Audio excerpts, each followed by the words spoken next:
Mi padre se involucró hasta tal punto que incluso formó parte del primer gobierno de Fidel Castro al frente del Instituto del Petróleo, que luego fue Ministerio del Petróleo. El jefe de mi padre era el Che Guevara y le vio asesinar, le vio hacer barbaridades de todo tipo. Sí, claro, ese es el objetivo del terrorismo de Estado. Es que lo que estamos viviendo en Cuba, en Bolivia, en Nicaragua, en Venezuela, es puro terrorismo de Estado. Se trata de atemorizar a la población para que la población actúe como ovejas, efectivamente. Le dieron una paliza tan inmensa que se desmayó. Para despertarle, el pastor contó a su mujer que se despertó porque le estaban orinando encima, privarlas de comunicación, amenazar con que van a quitarle a su hija o su hijo, amenazarla con que la van a cambiar a una prisión a 700 kilómetros para no poder ver a sus hijos. Es decir, atacan mucho más el emocional. La trans Brenda Díaz está en una prisión de hombres. Es violada constantemente. Y además, alentado por la seguridad del Estado. Que la viole quien quiera. ¿Cuánto tiempo aproximadamente en promedio está un detenido por haber participado en una marcha? ¿Son sentencias muy largas? Pues mira, son sentencias que oscilan entre los 5 años de media, entre los 5 y los 15 años. Indeseable por la ley de migración de Cuba significa que un cubano que es indeseable no puede entrar en la isla. ¿Qué es lo que han hecho? Separar a miles de niños de sus padres. Porque para que no se escapen, eligen médicos y profesionales de todo tipo que tienen arraigo en la isla, que tienen niños. Porque facturan 8.000 millones de dólares al año frente a 2.000 millones del turismo, es decir, 4 veces más. Es el 60% de la balanza externa de Cuba. Es la fuente de ingresos más grande, 4 veces más grande que el turismo de toda Cuba.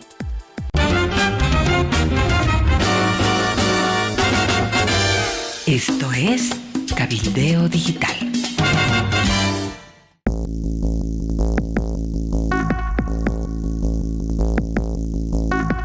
Hola amigos, ¿cómo están? Como nos están viendo desde todo el planeta, en este sector de las entrevistas, en último momento, hoy vamos a conversar un tema delicado, complicado, que es la situación de los presos políticos en Cuba y en otros países del Caribe. Está con nosotros como invitado, estoy con Amalia Pando para hacer esta entrevista, y nuestro invitado de hoy es Javier Larrondo, presidente de la ONG Prisoners Defenders, que es Defensores de los Prisioneros. Él es español, pero sus papás son cubanos, y le vamos a consultar varias cosas sobre este tema que para nosotros es tremendamente significativo. Así que le doy la palabra a Amalia para que lance la primera pregunta. Javier, bienvenido. Un gusto tener el privilegio de conocer de primera mano lo que está aconteciendo en Cuba. Lo primero que me sorprende es que pensé que eras cubano y por tu acento eres españolísimo. Cuéntanos un poquito tu historia, la historia de tu familia. ¿Cómo te involucraste en este tema de la defensa de los presos políticos en Cuba? Pues mira, Amalia, gracias. Yo estoy encantado de estar con vosotros y sí, efectivamente, tengo acento español y eso engaña un poco, porque mi familia efectivamente vivía en Cuba. Mi padre era cubano, mi abuela cubana, mi bisabuelo cubano, y mi madre, sin embargo, era española. A los 4 años fue a vivir a Cuba. En los años 50, mi padre, que estudió la carrera junto a Fidel Castro y le conocía, cuando llegó la revolución, apoyaron, digamos que mi familia era una familia bastante poderosa económicamente y estaban muy en desacuerdo con lo que pasaba con Batista, y apoyaron fuertemente, económicamente, muy fuertemente a Fidel Castro. Es más, todo el dinero que tenían en el extranjero, tanto en Europa como en Estados Unidos, lo metieron dentro de la isla para ayudar a la revolución, ¿no? Bueno, mi padre se involucró hasta tal punto que incluso formó parte del primer gobierno de Fidel Castro al frente del Instituto del Petróleo, que luego fue Ministerio del Petróleo. Pero mi padre tuvo que pedirle perdón a todos sus amigos, porque mi padre no sabía, no creía que aquello fuera a devenir en comunismo fascismo, porque es muy parecido, y en una dictadura, y él se creía que aquello desembocaría en una democracia, en unas elecciones. Empezó a haber barbaridades, el jefe de mi padre era el Che Guevara y le vio asesinar, le vio hacer barbaridades de todo tipo. Nos ha contado algunas anécdotas de cómo le obligaba a mentir y mi padre tuvo que pedirle perdón a todos sus amigos por haberse equivocado, y en el año 62, gracias a que mi madre había nacido en Cuba, aunque mis 3 hermanos son cubanos, pues consiguieron salir. Salieron en el último barco que salió, que se permitió salir por el bloqueo naval, por la crisis de los misiles. El último barco español fue ese que iba a Barcelona. Y entonces yo nací ya 8 años después en Madrid. Pero toda la vida he vivido en un ambiente muy cubano y además he vivido con gran tristeza la impotencia de todo el exilio e incluso cómo las víctimas se defienden desgraciadamente muy mal. Necesitan interlocutores para ser defendidas, porque las víctimas meten demasiadas emociones. Yo lo veía desde pequeño, ¿no? Yo les decía a mis padres, ¿no? Cuando se ponían a gritar, ¿por qué no sé qué? No sé qué. Yo decía, es que así no vamos a conseguir, hay que buscar otros mecanismos, hay que poner acciones, hay que generar grupos de poder, hay que hacer cosas porque te enfrentas a un régimen como el de los Castro que era tan potente, ¿no? Entonces toda mi vida he tenido esa espina clavada de cómo ayudar a cambiar la situación. Y cuando llegó Celia Cruz en el año 93 a España, mis padres iban a comer con ella y me dijeron, ¿quieres cenar con Celia Cruz? Y yo era músico profesional en ese momento. Y entonces me lo dijeron y me dio una idea de decir, oye, ¿y si hacemos una canción por la libertad de Cuba y la canta Celia Cruz? Bueno, pues iba a la universidad, también estudiaba en la Universidad de Ingeniería de Montes, iba a la clase de hidráulica y en el coche me salió la letra entera, sabía qué acordes eran, todo absolutamente. Llego a la clase de hidráulica, me pongo a escribir la letra, la música, los acordes, el cifrado, y digo, ¿pero qué hago en clase de hidráulica? Me fui a casa, empecé a grabar la canción, conseguí que un bajista y un pianista la grabásemos en estudio y la llevamos a la cena con Celia Cruz, pero además la canté con Celia Cruz, estaba Televisión Española, subió al escenario ella, cantó conmigo y se generó el proyecto de un disco que vio la luz en 2010. Y 2010, que hicimos el disco con Alejandro Sanz, con Gloria Estefan, con un montón de personalidades, músicos muy importantes, e incluso españoles también, vio la luz y fue el reenganche mío con el activismo, 2010. Desde entonces vengo trabajando en esto. ¿Me puedes tararear esa canción? Sí, a ver, yo creo que el estribillo, que es lo más, porque tiene una historia muy bonita, pero el buen cubano lo será hasta la muerte, es un hombre valiente, como no hay otro ser humano. El buen cubano abraza a su gente, siembra simiente y ayuda siempre a sus hermanos. Algo así. Eres cubano, ¿eh? Eres cubano, de vuelta.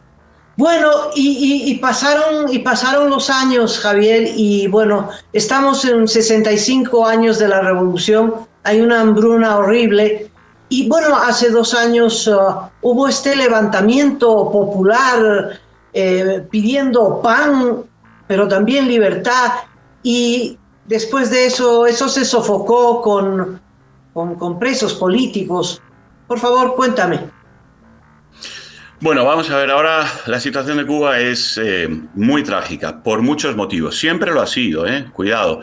La represión nunca ha cesado. Lo que pasa es que en un momento determinado, cuando el control social es tan brutal y la retórica y la narrativa la tienen tan ganada a nivel internacional durante muchas décadas, ¿no? Ha sido así. La represión estaba completamente medida en personas muy concretas que tenían un activismo más frentista con el gobierno. Hoy en día lo que pasa es que de los 1.100 prisioneros políticos, y les llamo prisioneros porque presos entre rejas hay 900 y pico. El resto son condenados que están en régimen domiciliar. pero los condenados al régimen domiciliar en Cuba sufren como si estuvieran casi entre rejas. Por lo tanto, nosotros no queremos que el castrismo deje de pagar por esas condenas, ¿no? Bueno, pues de los 1.100, aproximadamente activistas reales habrá unos 200. El resto es población civil que ni siquiera tenía ánimo ni nunca se había involucrado en política. Y la represión de hoy en día está siendo contra el pueblo de una manera muy horizontal, brutal, policial, judicial, y siguen encarcelando. En el mes de marzo encarcelaron a más de 30 personas. Creo que fueron 35 las que metimos nuevas en la lista, ¿no? Y esto se ha arrancado por una serie de factores. Primero, porque la juventud ya no se cree las mentiras después de 65 años.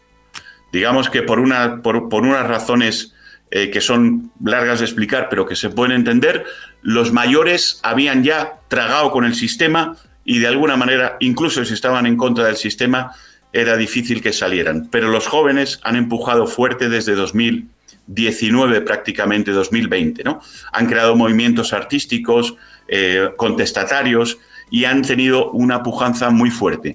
¿Qué ha pasado? Que junto con la pandemia y junto con el descrédito del gobierno cubano a la hora de pagar sus deudas y otras razones de índole económica que impiden que el país prospere, la crisis se ha unido al descrédito interno, y todo esto ha devenido en unas manifestaciones el 11 de julio de 2021 en las que salieron cientos de miles de personas a las calles en más de 60 ciudades y que supusieron la detención inmediata y el apaleamiento de 8.000 personas y el procesamiento de penal de más de 2.000, de los cuales todavía tenemos unos 900 en prisión, ¿no? Deben ser 800 del 11J los que están en prisión en este momento, ¿no? Y además la crisis económica no ha cedido, sino que se ha agravado mucho más. Falta la electricidad, hay apagones de 10 horas, de 8 horas, de 14 horas, días enteros. Falta la comida, falta hasta el pan. El pollo, si lo hay, solamente es el pollo que viene de Estados Unidos, porque Estados Unidos es el primer comercializador a Cuba de pollo de todo el mundo. El 60%, 50% de la carne que entra en Cuba entra de Estados Unidos, porque no hay bloqueo ni embargo en productos agroalimentarios, ni en productos medicinales, de medicina y relativos a esta temática desde el año 2000. Lo que pasa es que la gente no es que sea vox populi, porque la propaganda, la narrativa castrista, poco menos que va diciendo que los americanos están matando de hambre al pueblo cubano, ¿no? Y este hambre, estas carencias, la gestión del cambio de moneda del gobierno cubano, que básicamente ha cambiado la moneda para robar los ahorros del pueblo, ha devenido en un enfado generalizado, unas manifestaciones, y desde entonces el 90% de la población, prácticamente hoy en día, cuanto antes era del 50, del 40, ya sabe que tiene no un gobierno, sino una banda de criminales en el poder. Y esto ha cambiado, ha despedazado todos las palancas de poder del régimen, que está ahora utilizando la violencia mucho más que nunca, ¿no? Cacho, por favor. ¿Tú crees, Javier, que toda esta convulsión social, todo este enfado, como tú muy bien señalas, tendrá algún derrotero? ¿Se volverá a expresar el 11J? ¿Habrá otra vez una movilización? ¿O este clima de terror que está creando el régimen de Díaz-Canel va a impedir que se produzca una nueva asonada popular? Bueno, hubo una en marzo, una el 17 de marzo, que fue bastante numerosa. Miles de personas salieron a la calle y también hubo represión. Se vio que el régimen estaba limitado por la narrativa y no fue como el 11 de julio de 2021, que salieron en autobuses vestidos de civiles repartiendo bates de béisbol y dando a los manifestantes. Aquí actuaron de un modo más hipócrita y lo que hicieron fue apresar a la gente, unos de una manera cuando empezó la noche y otros en sus casas después. Y además aprovechando, porque siempre que hay estas manifestaciones ellos meten en prisión a los que creen que han estado en las manifestaciones y que deben ser reprimidos para dar una lección al resto, pero también meten a opositores como si hubiese estado en las manifestaciones, aunque no estuvieran, porque aprovechan estas razzias para, dentro de la marabunta de detenciones, también meten a aquellos que les incomodan, ¿no? Y sí, se van a dar más situaciones. El problema es que el pueblo cubano no tiene ninguna herramienta para defenderse. Es decir, el pueblo cubano está pobre, con hambre, desarmado de todo tipo de armas, porque en Cuba eso no se ven armas de ningún tipo, ni pueden entrar, el control es absoluto. Es decir, el pueblo cubano no tiene con qué defenderse. Con lo cual, lo que sí está generando toda esta situación es una evidencia de que a los criminales no les importa el pueblo en absoluto. Y hay gente ya crítica con lo que está haciendo el gobierno dentro de sus propias estructuras. Esto puede venir en una implosión, es decir, que la gente salga a la calle y que el régimen implosione. Pero no va a ser la gente la que tome el poder, sino los que implosionen. El resultado de esa implosión es la que puede ser que tome el poder. ¿Qué pasará después? Quién lo sabe, ¿no? Pero no veo al pueblo siendo el único factor determinante a la hora de cambiar el poder en Cuba. Amalia, por favor. ¿Hay alguna fisura dentro del régimen? Sí, hay fisuras. Incluso es conocida la rivalidad entre los fidelistas y los raulistas, ¿no? Y es conocida la rivalidad de los funcionarios con los hijitos de los Castro, ¿no? Alejandro Castro, por ejemplo, por ser una persona que consideran, no tengo el gusto, pero le consideran un psicópata y un criminal y una persona poco fiable, pues no es que tenga muy buena prensa entre los cargos, digamos, de la administración cubana. Entonces sí hay fisuras, pero desde luego pocos o nadie conocen esas fisuras, porque en Cuba una fisura supone la cárcel. O sea, cualquier tipo de pronunciamiento, de discusión o cualquier cosa similar te lleva a la cárcel o al fusilamiento, ¿no? De hecho, desde 2021 han matado, vamos a decir, han muerto más de 20 altos cargos generales incluidos de las Fuerzas Armadas, y se sabe que muchos por desavenencias y otros no se sabe ni por qué. Pero ha sido una concentración de muertes muy extrañas, ¿no?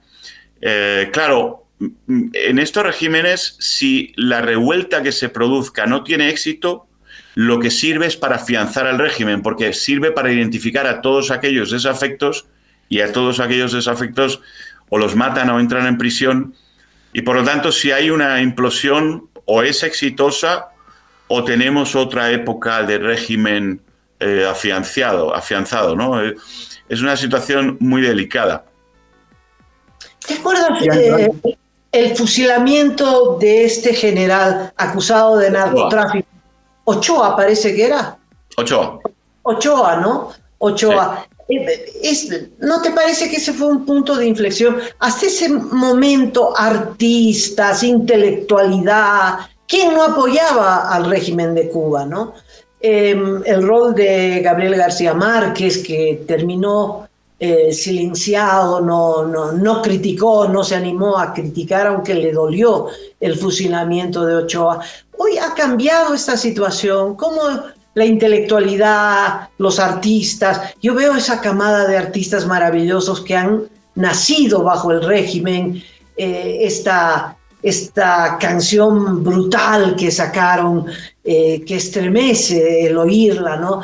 Ha habido un viraje en la opinión pública mundial en relación a Cuba, porque esta entrevista hace un año diría, bueno, ahí está un gusano, eso, ¿cómo le van a dar cobertura a un gusano, un enemigo de la revolución? Sí.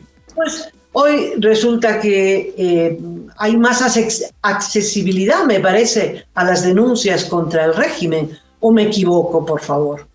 Sí lo hay. Y te tengo que decir, Amalia, que en los últimos 5 años, por ejemplo, nosotros como Prisoners Defenders, le hemos ganado 200, o han sido adoptadas por Naciones Unidas, solo por Naciones Unidas, 240 denuncias o sometimientos, ¿no?, de denuncia en muchos ámbitos. La esclavitud de las misiones, los presos políticos, las torturas, la expatriación forzada, es que la represión religiosa, o sea, ha habido muchísimos ámbitos que han estado cubiertos por Naciones Unidas. Desaparición forzada, que Cuba no tenía ni una desaparición forzada hasta el año 2021, y nosotros ahí denunciamos 187 y luego hemos denunciado otras 6. El régimen la narrativa del régimen está expuesta. Ya digamos que en el ámbito diplomático internacional se sabe y se conoce perfectamente la barbarie que es el régimen cubano, ¿no? Aquí el problema estriba en este momento en el delicado equilibrio internacional con respecto a Rusia, China, Irán, todo lo que está pasando tanto en Gaza como está pasando en Ucrania. Todo esto hace que el problema cubano, que sería algo que se podría acometer y solucionar por parte de los estados democráticos de otra manera a cómo han venido tratándolo.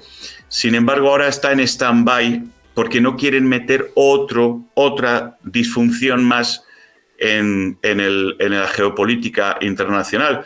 Y eso es una desgracia, pero el propio Josep Borrell hace poco confesaba que Cuba es un absoluto desastre en todos los ámbitos, en los ámbitos de derechos, en los ámbitos de represión, en el ámbito económico, en todos, y que realmente no se sabe qué se puede hacer hoy en día para cambiar esa situación y que Cuba pase a ser una democracia.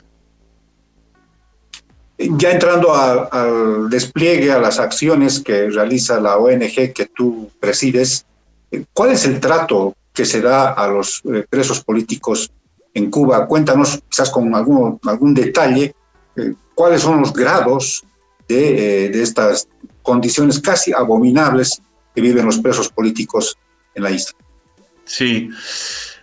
Vamos a ver, en Cuba tradicionalmente los presos políticos, bueno, tradicionalmente no, digamos que en los últimos 20 años hasta el 21, Cuba se dio cuenta del fallo que tuvo en 2003 con la Primavera Negra a nivel de narrativa internacional, le costó caro, y lo que hacía, ya que tenía un control poblacional brutal y tenía un control de la narrativa interna y externa muy fuerte, lo que hacía era meter en prisión, detenciones arbitrarias de corta duración, contener la lista de presos políticos lo mínimo posible, torturaba, pero digamos que no era de la misma manera que hoy en día al 100% de los presos. Hoy en día la foto ha cambiado. Hoy en día, y digamos que como contraposición el sistema venezolano. El venezolano la prisión venezolana es brutal. Bolivia también tiene tintes muy parecidos al venezolano. Nicaragua también brutal. Sin embargo, en Cuba, hasta el año 21, en aquellos casos que podían, guardaban un poquito, a lo mejor le pegaban al preso, pero no le dejaban que le vieran un mes y tal, y entonces luego después como que trataban de normalizar, ocultaban, mucha hipocresía. No, hoy en día nosotros hicimos un estudio con 181 casos de entre los presos políticos, aleatoriamente, el 100% son torturados, ese es el resultado, el 100%, pero es que el 80% tienen 5 tipologías de tortura o más. Nosotros medimos 15 tipologías de tortura.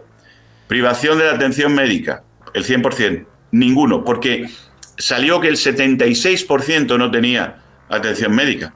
Pero claro, los que no decían que tenían privación de atención médica eran madres y padres y familiares de chicos de 18, 19, 20, 21, muy jovencitos, que no tenían las necesidades que tenían otros un poco más mayores ya con hipertensión o con cual o con tal.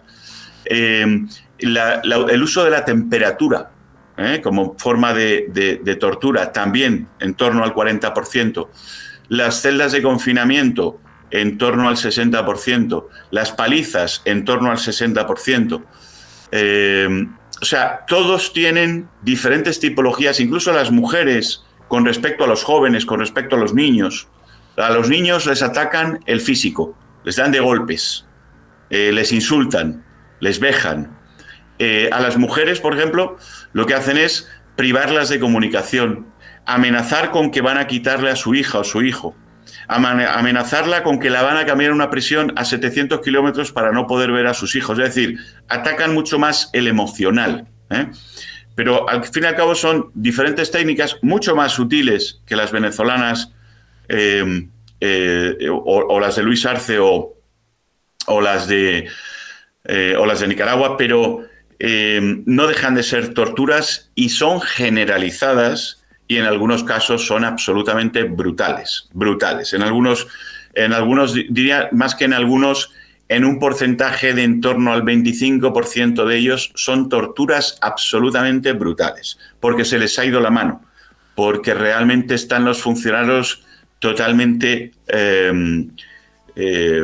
sin ningún límite, y el régimen además no controla a sus funcionarios, no les reprende, oye, mira, puedes torturarle, pero no hasta ese límite porque luego eso nos perjudica la narrativa. No hacen eso porque la unidad del régimen ahora es prioritaria. Entonces, todo lo que hagan los funcionarios, aunque se equivoquen estratégicamente, no lo reprenden, con lo cual los funcionarios de las prisiones están mandados a reprimir y muchas veces de forma hiperviolenta, ¿no?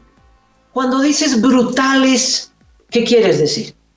Bueno, pues al pastor Lorenzo Rosales, por ejemplo, le dieron una paliza tan inmensa que lo sacaron de la celda, lo llevaron a un campito y le entraron a golpes. Y le dio una paliza tan inmensa que se desmayó. Para despertarle, el pastor contó a su mujer que se despertó porque le estaban orinando encima. O sea que el desprecio por la vida, la vejación absoluta, muy con los tintes de Hitler con los judíos, etcétera, etcétera. O sea, nos recuerda a esos episodios. Es muy habitual. Otros que han sido torturados, ahora el mes pasado hemos tenido 3 o 4 torturados y el mes anterior 4 o 5 también, pero casos que, digamos, todos son torturados, pero estos son casos que les han esposado y después de esposarles les han entrado golpes hasta que los han desmayado de golpes. Varios casos, o sea, varios que nos han llegado a nuestras manos, que hemos denunciado. Más cosas, pues por ejemplo, a la trans Brenda Díaz. La trans Brenda Díaz está en una prisión de hombres. Es violada constantemente. Y además, alentado por la seguridad del Estado. Que la viole quien quiera. Porque como es presa de conciencia y es trans y es rebelde y es firme, que la viole quien quiera. Y la están violando constantemente. Una trans. Ahora que está de moda el tema de los derechos, está de moda, digo, porque desgraciadamente debería ser algo básico en la sociedad, pero se utiliza como demagogia para ganar elecciones y tal, y lo utilizan demagógicamente el tema de los derechos LGBTI, ¿no? Pues los homosexuales y los trans en la prisión en Cuba son tratados de una manera tan vejatoria y tan terrible que, lógicamente, esas personas salen de prisión muy tocadas. Este grado de represión, el que cae, pues cae al infierno. Supongo que no hay una defensoría justa para los prisioneros. Bueno, debe aterrorizar a la población y debe ser un freno para cualquier protesta.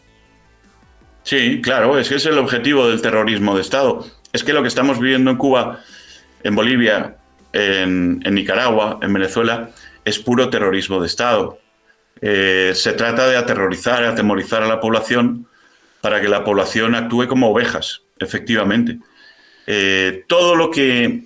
Hay algo que hay que aprender cuando estás con un régimen de este tipo, es que cuando tú publicas una condena, lo que, en cierto modo, estás dañando la narrativa del régimen en la diplomacia internacional, pero por otro lado, internamente, el régimen busca que esa noticia no salga en el Granma, pero sí salga en las redes alternativas prohibidas para que todos los disidentes sepan que si hacen algo les va a pasar eso.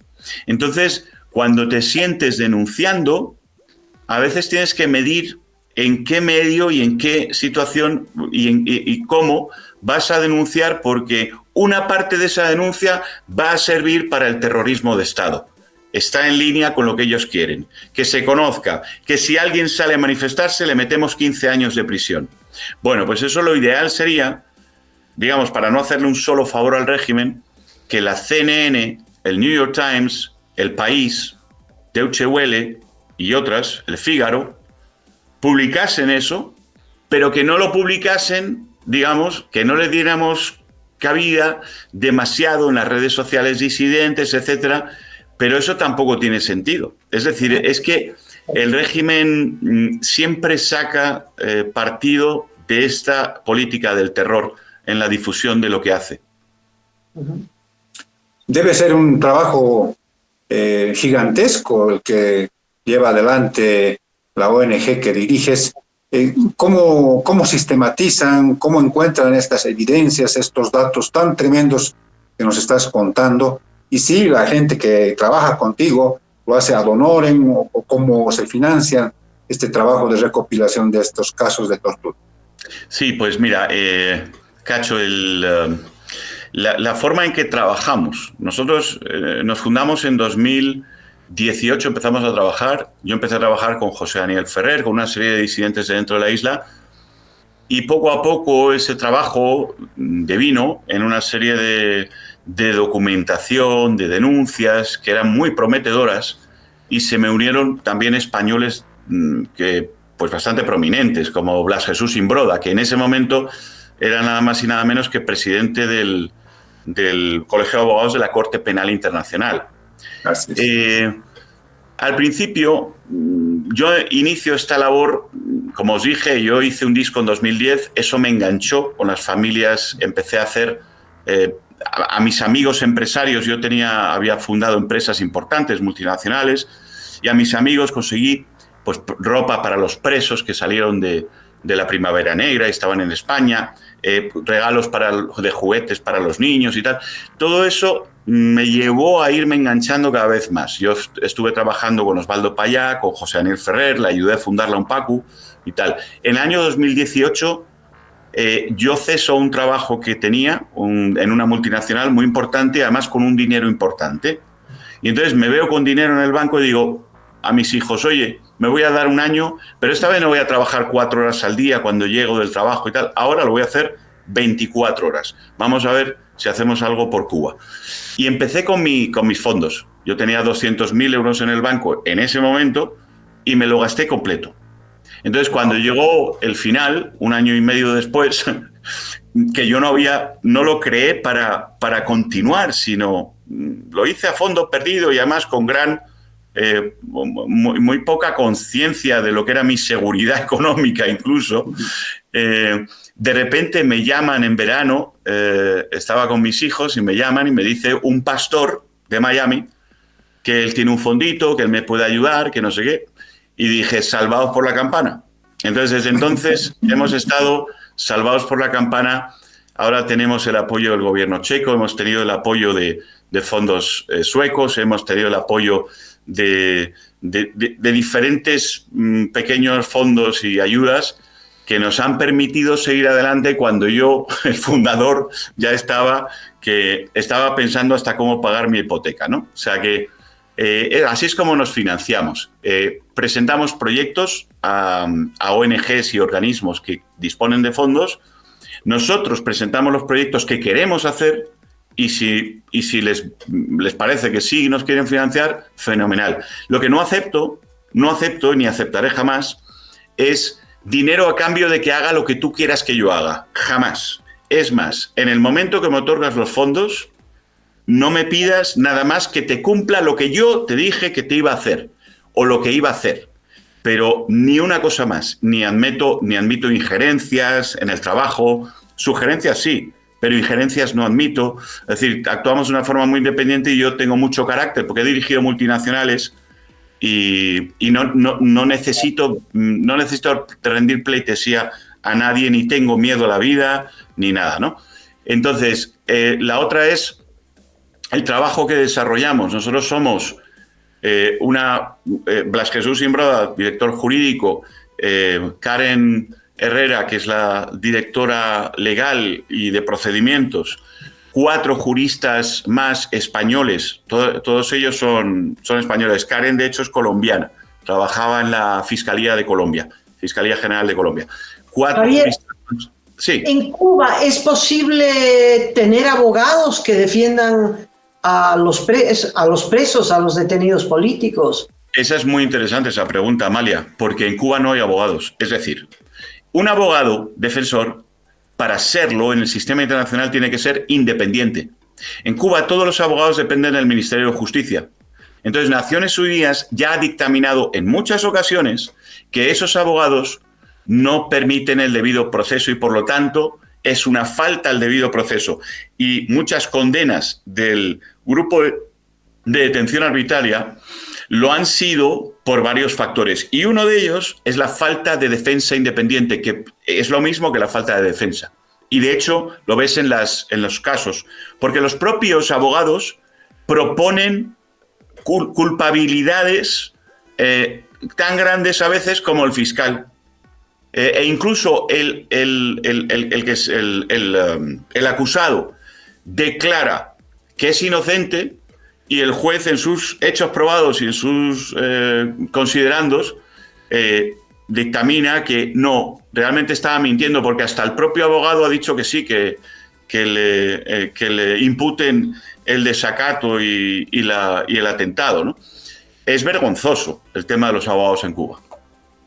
¿Cuánto tiempo aproximadamente en promedio está un detenido por haber participado en una marcha? ¿Son sentencias muy largas? Pues mira, son sentencias que oscilan entre los 5 años de media, entre los 5 y los 15 años de media. Entonces ahí tenemos un abanico muy grande y los hay de más y los hay de algo menos, pero normalmente están en ese ámbito, en torno a los 7, 8 años, 9 años. Esas son las sentencias. Entiendo que hay menores de edad, ¿no? ¿Tenían? Entiendo que hay menores de edad. Sí, de hecho nosotros tenemos censados, en la última nota de prensa censamos 33 menores de edad, pero en Cuba existen cientos de menores de edad imputados penalmente, y eso está ya puesto en negro sobre blanco por el Comité de los Derechos del Niño. Lo que pasa que estamos hablando de imputados penalmente que, digamos, que nosotros monitorizamos solamente los casos de conciencia, políticos, por 2 cuestiones: en el ejercicio de derechos fundamentales y, además, con falta del debido proceso. Falta de debido proceso se da en todos los casos en Cuba, en todos. Pero luego el ejercicio de derechos fundamentales es clave para que nosotros nombremos a un prisionero de conciencia, ¿no? ¿La CIDH ha hecho algo por los presos en Cuba? Sí, la CIDH, vamos a ver, la CIDH hace lo que puede o hace algo, pero el problema que tiene la CIDH es que Cuba, junto a Venezuela y otros países de la CELAC, etcétera, en su día montaron otros mecanismos para desarticular la OEA. La han desprestigiado mucho, e incluso a nivel europeo, los europeos, los pronunciamientos de la CIDH y de la OEA no le dan el peso que le dan a las Naciones Unidas. Entonces, esta propaganda negativa del gobierno de Cuba contra la OEA y contra la CIDH, aunque son independientes y además actúan independiente y se notan los procedimientos, y incluso cuando estás trabajando con ellos es así, ¿no? Pero esto les ha perjudicado mucho porque Cuba ha ganado bastante narrativa, desgraciadamente, pero hacen lo que pueden en la CIDH y bastante bien en muchas ocasiones.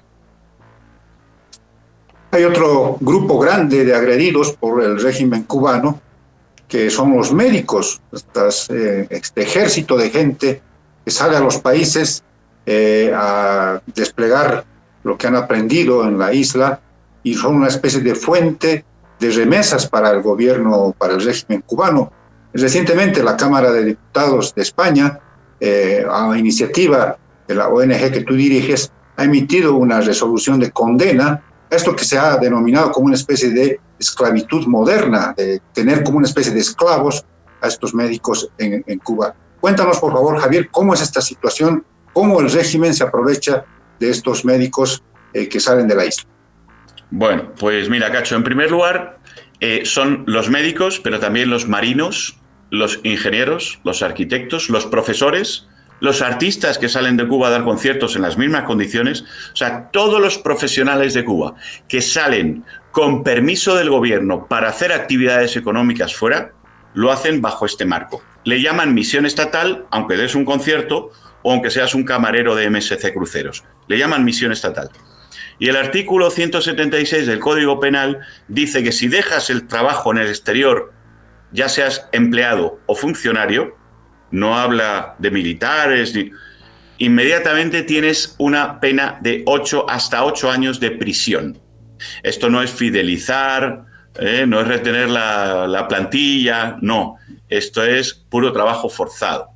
Ya Naciones Unidas lo ha condenado en 3 ocasiones. Lo condenó en la comunicación Al-Qub 2-2019 de 16 de noviembre de 2019. Lo condenó en el Comité de los Derechos del Niño por otra circunstancia que os voy a contar, y lo condenó ahora en 2023, en noviembre, el 2 de noviembre, incluso incluyendo violaciones, acoso a la mujer, todo tipo de barbaridades que hacen los funcionarios. Entonces, en primer lugar, tienes una normativa que te dice que si dejas el trabajo tienes 8 años de prisión. Bien, como no te pueden meter en prisión porque te escapas, claro, si dejas el trabajo, mejor que te escapes. Se escapan, entonces lo que hacen es te declaran desertor. Esto lo hace la empresa cubana que lleva a los marinos o a los médicos o a los tal. Y inmediatamente el Ministerio del Interior te declara emigrado, es decir, te quitan todas las propiedades y te quitan todos los derechos como cubano. Y luego indeseable. Indeseable por la ley de migración de Cuba significa que un cubano que es indeseable no puede entrar en la isla. ¿Qué es lo que han hecho? Separar a miles de niños de sus padres, porque para que no se escapen eligen médicos y profesionales de todo tipo que tienen arraigo en la isla, que tienen niños. Entonces hay 5.000 niños huérfanos en este momento que el Comité de los Derechos del Niño le ha dicho a Cuba ponga fin a la separación forzosa familiar por causa del artículo 100 tal del Código Penal 176, porque sus padres dejan de trabajar como civiles en el extranjero, ¿no? Bueno, pues no solamente se da esto. Cuando llevan al contingente al país, al pasar la aduana, el funcionario cubano les retiene el pasaporte a todos ellos, como la trata de blancas. No les permiten llevar los títulos académicos. Entonces los médicos que hay por fuera, en México, en todas partes, van sin título académico. Porque si no tienes título y no tienes pasaporte, no eres persona. Y entonces si tienes a sus hijos dentro de la isla y los vas a perder, lógicamente se te van a escapar a lo mejor un 2%, pero nunca se te van a escapar un 10% de los médicos, ¿no? Que es lo que tratan de evitar. ¿Por qué? Porque facturan 8.000 millones de dólares al año frente a 2.000 millones del turismo, es decir, 4 veces más. Es el 60% de la balanza externa de Cuba. Es la fuente de ingresos más grande, 4 veces más grande que el turismo de toda Cuba. Entonces, claro, lo que se está dando no es socialismo, es capitalismo esclavista de Estado. Y esto ha sido condenado ya. El caso está en la Corte Penal Internacional. Nosotros hemos estado detrás de todas las denuncias y pronunciamientos, incluso 4 condenas en el Parlamento Europeo por esclavitud de este tipo de trabajo de Cuba. Y bueno, pues esperemos que un día cese, porque hay muchos niños sufriendo, muchas familias, mucha gente en esclavitud, muchas mujeres acosadas en las misiones, porque en ese estado de esclavitud el jefe de misión sabe que tiene un poder tan grande que le dice, si no te acuestas conmigo, yo te reporto y se te acabó tu vida. Tú lo entiendes, ¿verdad? Entonces, sistemáticamente el jefe de misión se coge a las que más le gustan y las acosa sistemáticamente, y a la que dice que no, o la reporta, o la envía a la selva en Venezuela, o como castigo, etcétera, ¿no? Esto es todos los días, entre 50.000 y 100.000 personas todos los días, cubanos en el exterior. Es tremendo. Javier, a propósito de cubanos en el exterior, y es mi última pregunta, la gente que ha salido, los jóvenes que han salido, la migración cubana, de los últimos años, parece la más grande de la historia, no sé, la más grande, pero una de las más grandes. Cuéntame. Sí, sí, es la más grande, de hecho. Es más grande que lo del Mariel, es más grande que lo que se produjo en el periodo especial, los balseros. Han sido en 2 años, en dos años, 535.000 personas solo en la frontera de los Estados Unidos. Ahora súmale el resto del mundo, Latinoamérica, España. Medio millón, dices. Medio millón de personas, 535.000 entre el año 2022 y 2023. Medio millón, 535.000 solo en Estados Unidos. Datos dados por la frontera estadounidense. Entonces estamos hablando de, no sé, 670.000, 600.000, 700.000, 800.000. La población de Cuba son 11 millones de personas. Esto supone entre un 6, 7 y un 8, 9% de la población de golpe en 2 añitos, a raíz del 2021. Porque saben que tienen un gobierno criminal, porque la economía está destruida y el gobierno no deja ni siquiera importar, exportar, tener libertad económica, te lo roban todo. Y entonces no tienen además ninguna esperanza en que eso cambie. Con lo cual, entre la represión, un gobierno que es criminal y unas libertades económicas nulas para poderte ganar la vida y el hambre que se pasa, lo que hacen es decir, tengo que irme.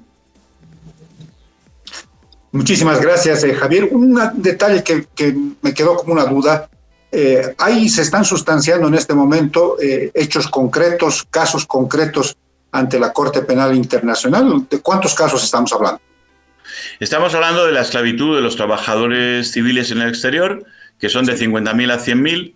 Está aceptada por la Corte Penal Internacional, digamos, en lo que hay antes de la Fiscalía, que es como un departamento grandísimo de estudio de muchos casos de todo el mundo. Ahí se puede pasar 3, 4, 5, 6 años, 7 años, se puede pasar muchos años, pero está en marcha y nosotros le actualizamos a la Corte Penal Internacional todas las nuevas evidencias y tal. Ahora, la Corte Penal Internacional tiene un componente político y 65 años de propaganda de las misiones de Cuba hacen que incluso personas que saben que son esclavitud me han dicho a mí, hombre, pero es que Haití, por ejemplo, necesita médicos, si no, ¿de dónde van a salir? Lo que no sabe la gente es que Cuba no regalaron médicos.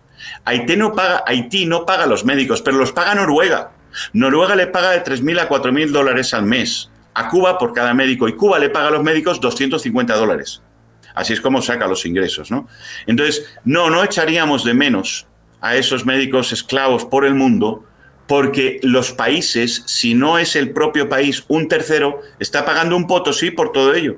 Por lo tanto, es un negocio multimillonario que se le está dando en exclusiva a un país que además esclaviza a los trabajadores. Entonces, bueno, esperemos que la Corte Penal Internacional le eche narices y tengan la valentía, porque las pruebas son muy evidentes, y tengan la valentía de enfrentarse a estos sátrapas, ¿no?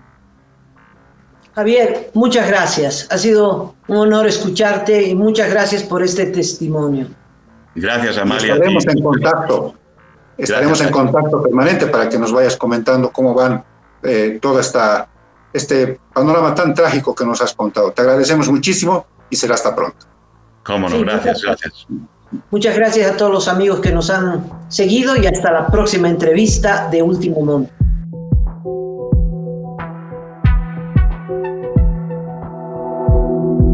Aporta a Cabildeo Digital y apoya al periodismo independiente.